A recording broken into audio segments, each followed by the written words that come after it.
No, non siamo soddisfatti perché non abbiamo avuto il risultato auspicato.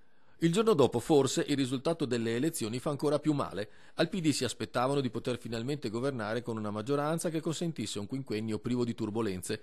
Ora si devono fare i conti con la realtà e la situazione di non governabilità preoccupa molto il neodeputato Michele Mognato.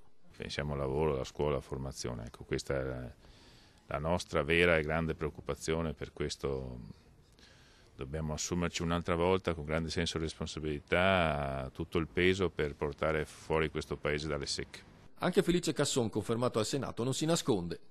Innanzitutto credo che quando i cittadini votano in questo modo bisogna dare atto che c'è qualche segno di malessere molto molto forte. Un malessere che il PD non è riuscito ad intercettare e che ha ingrossato i numeri del Movimento 5 Stelle. Portato via più voti certamente alla sinistra che alla destra, questo non era previsto dai grandi commentatori e questo è un altro motivo di approfondimento. Ora, come prima cosa, il nuovo Parlamento dovrà modificare una legge elettorale che non permette di governare a chi vince senza stravincere e tagliare i costi della politica. Credo che ci sia la possibilità di fare una nuova legge elettorale, bisogna pensare a questo tema ma anche ad altre situazioni come quello della delicatezza della questione economica e credo che si possa cominciare a ridurre i benefici per la politica.